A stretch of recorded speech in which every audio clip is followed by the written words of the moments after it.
I'm Julie Saunders. I'm Jan Wilson. Julie and I both have experience as school librarians, and we've worked together as district library leaders. In each episode, we'll dive into our profession with interviews and meaningful content to inspire you. We're not experts, but we're pretty close. The ideas and opinions shared by any host, guest, or listener are their own and do not represent those of any respective school district. Welcome to Library Exchange. This episode is sponsored by Niswonger AV, Advancing Technology, Designing Spaces. Niswonger AV is your comprehensive K-12 education partner. With 50 years of expertise, Niswonger AV delivers innovative technology and strategic furniture solutions that transform learning environment. Why choose Niswonger AV?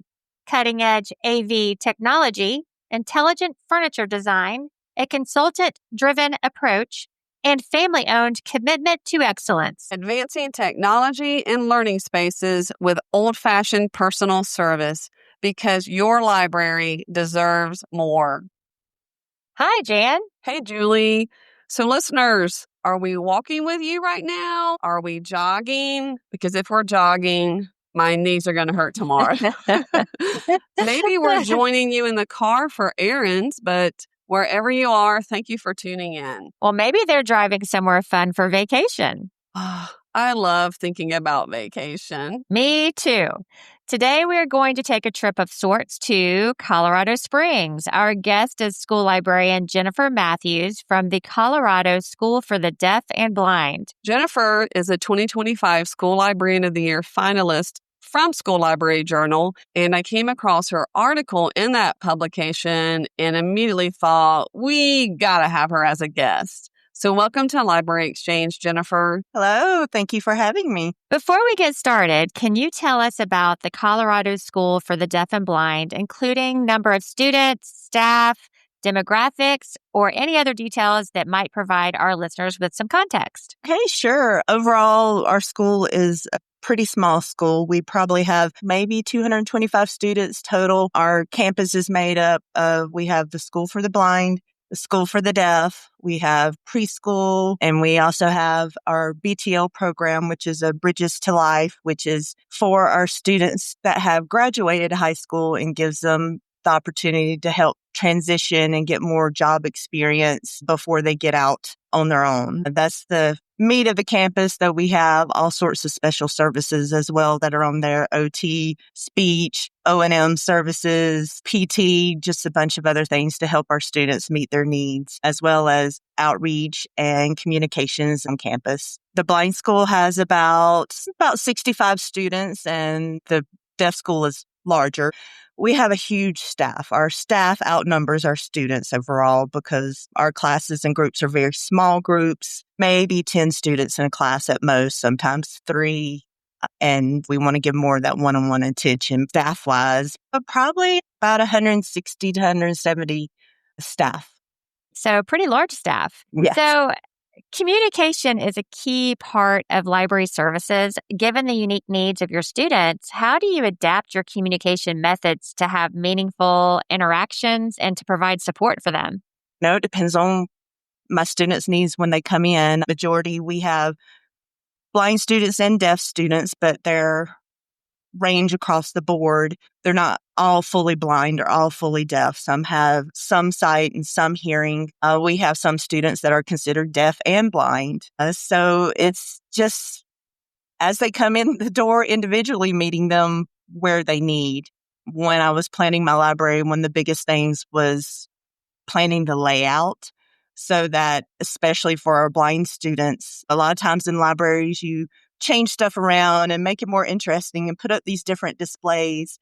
It's not the greatest idea for our blind students because the goal is to teach them to be independent, to be able to come into the library and go where they want to go and find what they need to find as much on their own as they can, teaching them the layout of the library so they can get to the bathroom or our back table or even to my desk when they come in. So Can I ask you a question? Because we do definitely want to talk about that design and layout. Did you have any background in American Sign Language, or how do you communicate or interact with the students when they come in, let's just say to find a book? If you want to just give us an example. Yeah, no, I had no background in ASL or Braille before I came in here. I was an elementary teacher for 15 years and then was in my library media for about 10 years now, but it was all in regular public schools, not special ed. When I applied for this job, I really didn't expect to get it. I just thought it would be a really great opportunity. I thought it would be something great to learn about, and I've learned a tremendous amount. For my deaf students, when they come in ASL, my school does supply ASL classes for staff. And depending on how much you interact with the deaf students, kind of determines how far you have to be, how well you know ASL. Because, like those in the blind school, which is what I was hired for, was for the blind school. But when I got there, I ended up doing for the whole campus. But for the blind school, typically, because they don't have as much interaction with the deaf students, the training is a basic ASL, just so they can do basic communications, basic help, that kind of thing, which I got the training in past that part. I still am working on trying to do more classes, and I even have an app to train myself. When they come in, I'm still very basic in it. So I have to tell them, please sign slow for me. I'm still learning, because they go so fast. It's like it's suddenly a panic moment, like, oh my gosh, I have no idea what they're saying. We have interpreters on campus as well. So I do story time for our deaf students, just like I do for my blind students, but I sign up to have an interpreter come in with us. So while I'm reading the story, there's an interpreter right there doing ASL, signing it for them. And the interpreter's there to help me communicate and ask questions, answer the student questions as well. If I don't have an interpreter there, I always go back to fail-safe, writing on paper, or they pull out their phone and pull up the note app and they'll type up what they're wanting, and, I'll respond the same way. Blind students, the communication is not as hard. It's just helping them to find where they need to go. They come in and they're trying to get to a certain area, and they get turned around very easily. So I've learned you don't want to assume they need your help. That's kind of one of the things I learned when I got there. You're like, oh, you want to help? But it's just like any other person. You don't grab hold to them and lead them wherever. And because one thing, they may not know you're right there, and then suddenly you're touching them. Right. Some of our students really have a hard time with that, and they'll tell you, please don't touch me. Please speak first. Something which totally makes sense. So, Jennifer, it does sound like it's very similar to a traditional setting, and the fact that your goal is to help your students be independent. Definitely. And your way of getting there is a little bit more challenging, but you have to be very mindful of that journey to get there. But again, just like any other school, you're wanting your students to be independent when they're in the library. Yes, definitely. Our blind students, sound cues is a big thing. So they're trying to get somewhere. I'll tap them the top of the bookshelf and come forward till you get to the bookshelf. And they'll do that. You get the bookshelf, follow it down, and when you come to the end, take left. That will get you to where you need to go. When I first started to do sound cues, you're like, you turn to your right, and you're talking about your right, but it's their left. It's kind of second nature now to actually flip it the correct way most of the time. But yeah, you just feel so bad. You're like, oh, sorry, I sent you the wrong way. And they just laugh at you. Let's go back to what you were referring to earlier, because you did work with contractors and a facilities team to design a library from what was a cafeteria. And I know that you have 3 main areas in your library. What considerations were most important when you guys designed that? Key thing was easy layouts, enough wide spaces, because we do have students that are in wheelchairs, and then we have our blind students that are using their cane. So going, maneuvering back and forth to help them. So to have enough ample space between shelves, things not so packed in together, and then making sure the paths were easy and straight layout. Like one of the things was wanting to make sure the main door they come in, that it's mostly a straight path through most of the library for them to get to where they want to go. The big building is just mainly my library, but we do have one room off to the side, which is where our assistant tech teacher does her classes. So it's also helping them to get to her class easily, as well as everywhere else in the library. When we were planning it, doing that straight path. I wanted to have a seating area, comfy seating area, couch, trying to plan definitely the best way to have it so it's not in the pathway, but doesn't mess up with the layout of the books. We have some smaller little end tables that are almost half the size of the couch. So had that set up beside them. And then I learned the size of them and where they were. Blind students often rammed into them with their knees. And I was like, okay, we got to move these. We needed to set it up so they can learn the layout and be able to get around independently. I would imagine there was a lot of trial and error. Oh, yes, most definitely. Especially the seating area was the biggest issue. Once, we got the bookshelves set up and things, those don't move. So that was a nice area. So one of the goals was along the outside walls to make sure that's where most of my resources for my blind students are. I have the Braille and large print and audio all along the outside wall so they can easily follow along and get to it, as well as, the Braille labels on there. The main center is our picture books for our kids, our smaller shelves and things for the lower ones. And at the back are fiction, nonfiction print books for my deaf students. And that's the main layout. And we have some makerspace stuff on the side, which one of the key things on that was also trying to make sure good tactile features and things that my blind students could use and make use of as well, not just for my deaf students. I'm thinking, in addition to the layout, it sounds like you have a pretty practical layout for the type of students you're serving. But what about finding reading materials and selecting reading materials that align with your students' interests? Because that's also very important. How do you do it? That was a huge learning curve. Trying to find Braille resources is definitely not easy. They are not out there as much as you would think. Our previous librarian was a mentor for me. She was retiring. She was a huge help to help me find some of the Braille publishers. But one of the things to keep in mind that I learned is most of the Braille books are not recent or popular books, which is what the kids want. That's what they hear about and what they're interested in. And Diary of a Wimpy Kid or things like that. It takes quite a while to get a print book done up. And then also the fact that they're huge, so you got to have the space for them. Do you have to special order? I mean, I know there's publishers like you just mentioned, but if I wanted the recent Dog Man in Braille, do you have to special order that? Yes, I can try, but then also it's a long turnaround. Okay. The thing that helps me is we have on campus, we have a Brailleist, which her job is Braille resources for teachers to use for students. She also, like I said, we have an outreach program where we have teachers that go out into the public schools for students that have visual or hearing issues, but they stay mainstreamed. So they go out and help them in the classrooms. So she brailles stuff for all staff on campus around the state. And she is my help with somebody who really wants this book. I want to try to get it in their hands as quick as I can. There is a program called Bookshare. That is a free program available for anyone that has trouble accessing regular print books easily, especially for vision, but it's also physical if they have a hard time holding a book or something along those lines. You can also use Bookshare. You can download Braille format, hearing format, regular PDF or Word format print. I'll go in there and find the book. Oh, yes, they got that new Wimpy Kid book. Great. And I'll find it and I'll send it to my Brailleist. Can you please print this book in contracted or uncontracted Braille, whatever the student's needs are? Usually within a few days, she can get it to me and I get it set up and put in my catalog and then let the student know I have it ready for them. That's the quickest way for me to get Braille resources for the students. Right. All students want the latest popular titles for sure. And I think you mentioned that then when it's converted into Braille, a Harry Potter book could end up being 6 volumes. Oh, more than that. Okay.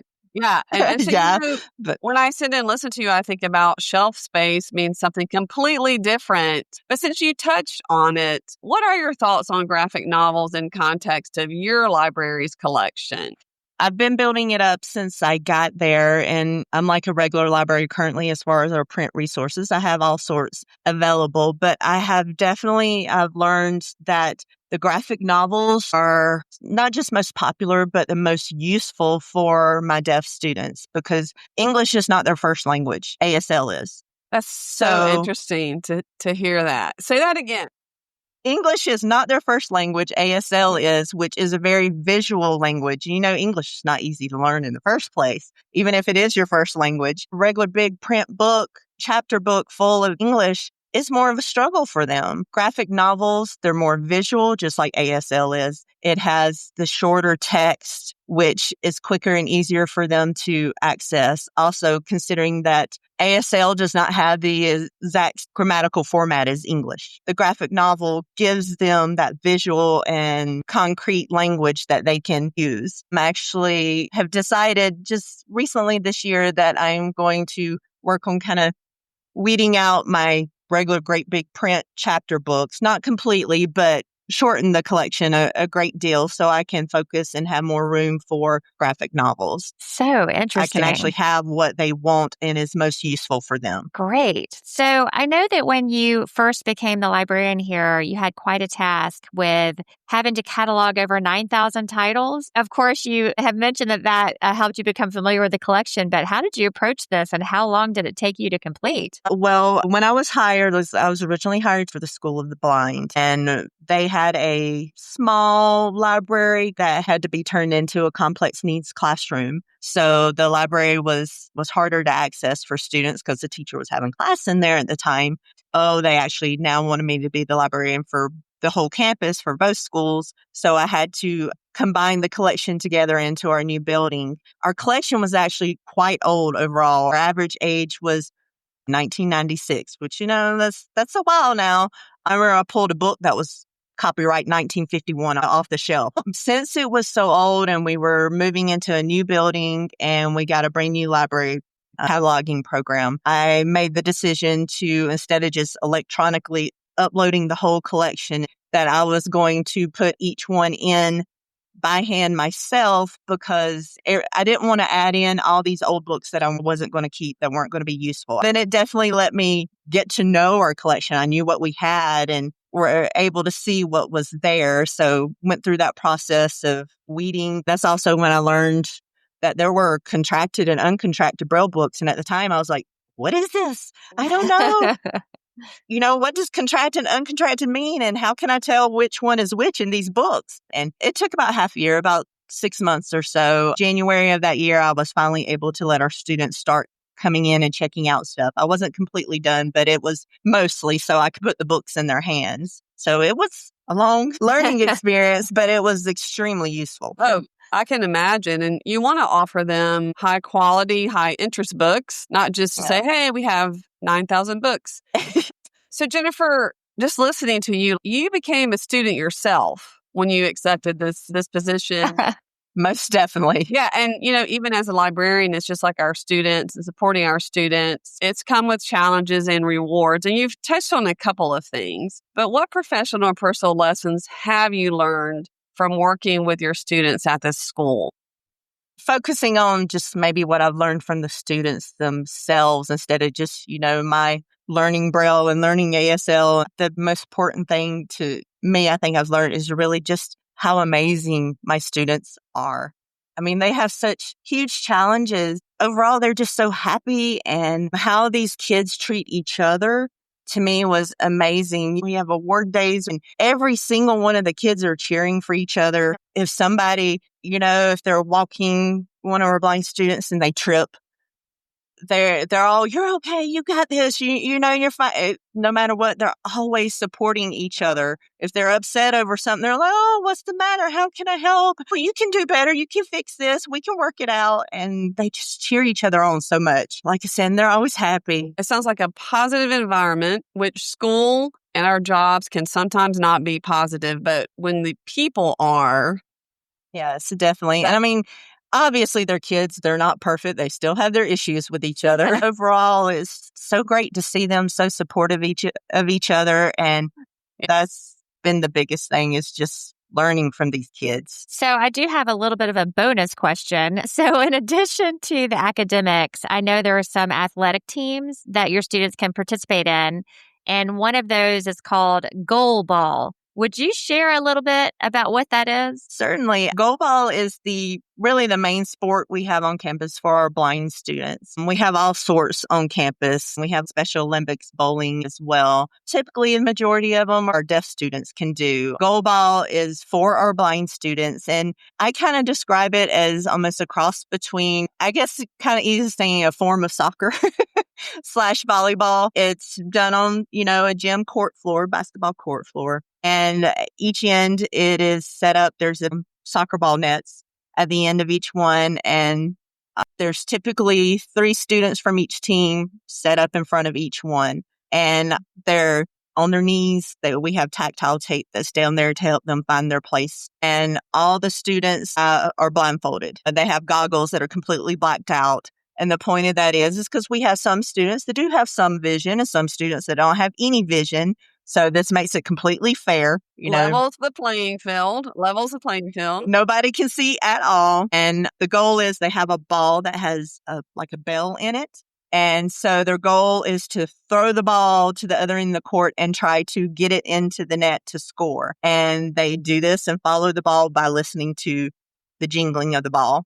And so, you're trying to get it in on the other side, and the 3 on the other side are listening, and they'll throw their bodies out in front of it to try to block the ball, trying to figure out where it is. And you can go on YouTube and see this. There's even Paralympics goalball team. It's pretty amazing to watch and see. And it's unique also because as a audience member, you're there used to cheering everyone on. Well, while they're playing, you have to stay silent.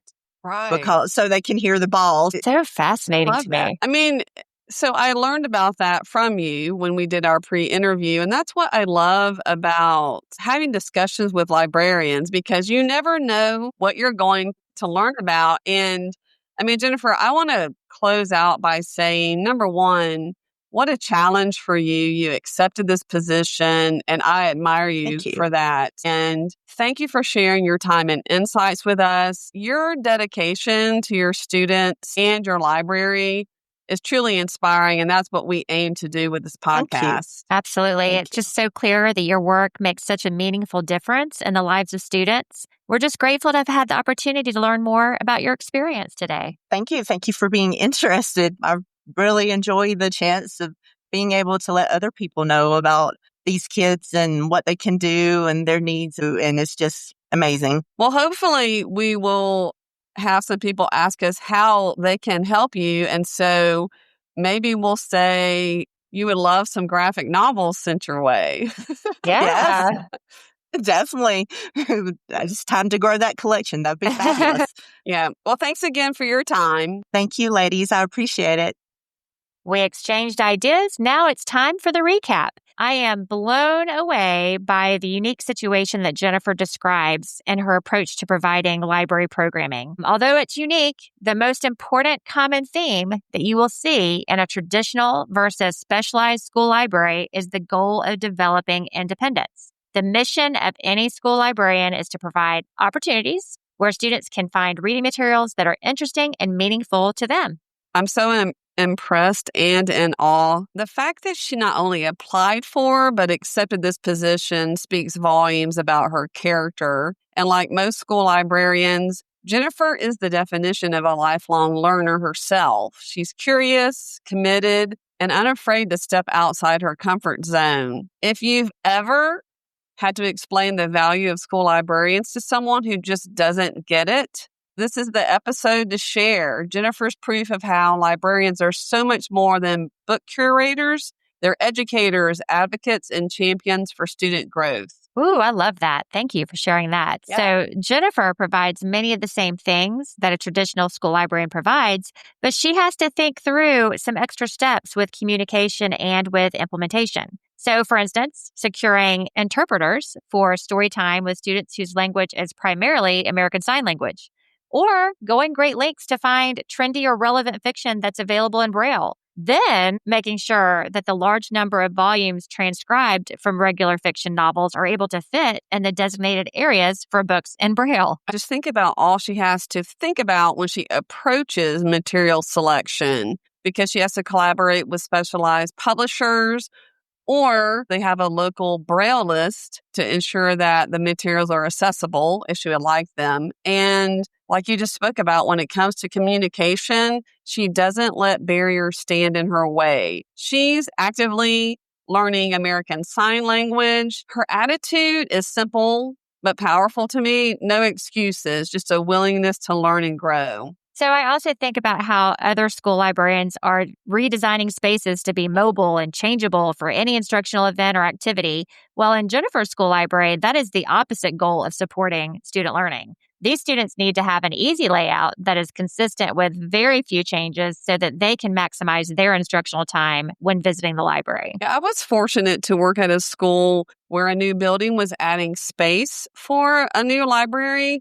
I was involved somewhat with that planning. And those were difficult decisions for me to predict because I didn't know how students would even use the space. But it's clear with this school and new space, accessibility was at the heart of the design for Jennifer and her team. From tactile markers to wide aisles, consistent layouts, everything was created with, like you mentioned before, student independence in mind. It's a space that says you belong here in more than one way. I just really enjoyed listening to the challenges and how the Colorado School for the Deaf and Blind really does a fantastic job of meeting the needs of their students. Yeah, Jennifer's story is a reminder, you guys, of what's possible when we lead with empathy, curiosity, and commitment. We're so grateful she shared her journey with us, and we hope her story inspires you. Feel free to contact Jennifer at jmathews@csdb.com. So J for Jennifer, Mathews has one letter T, and csdb.com is Colorado School Deaf Blind. We look forward to you tuning in next time. Make sure to visit our website at www.libraryexchangepodcast.com.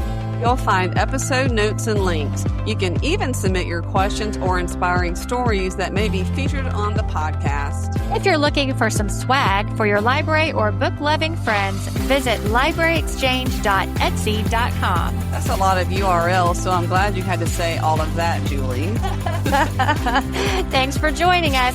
We can't wait to have you back for our next episode of Library Exchange.